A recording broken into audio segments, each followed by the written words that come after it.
Nous sommes en ligne avec Guillaume Nguefa, vous êtes directeur adjoint de l'ONUCI à Abidjan.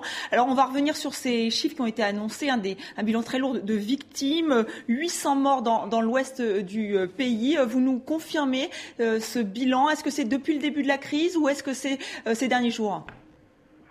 Merci d'abord. Et je peux dire que nous ne sommes pas encore en mesure de confirmer les chiffres qui ont été donnés par le CICR qui sont de 800. Nous avons envoyé depuis hier une équipe sur le terrain qui est en train de mener les investigations. Les premières investigations indiquent que nous avons déjà atteint le chiffre de 330 morts. Ces 330 morts, il y a à peu près 230 qui ont été tués par les forces pro-Ouattara et notamment les deux autres qu'on appelle les chasseurs traditionnels. Les 100 autres ont été tués par les miliciens pro-Gbagbo avant la chute de la ville.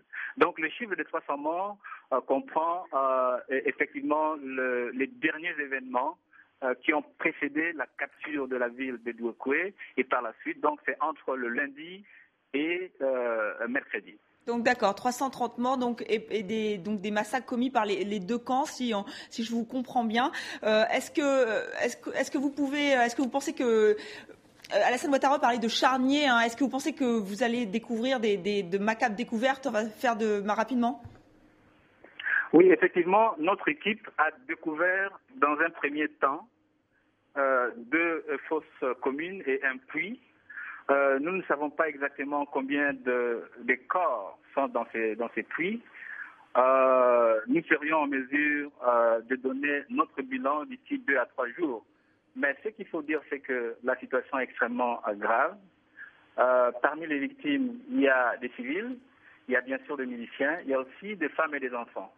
La région de Guigouat a été toujours une région de Douekoué, a toujours été une région de non-droit qui avait été occupée par les miliciens pour Gbagbo.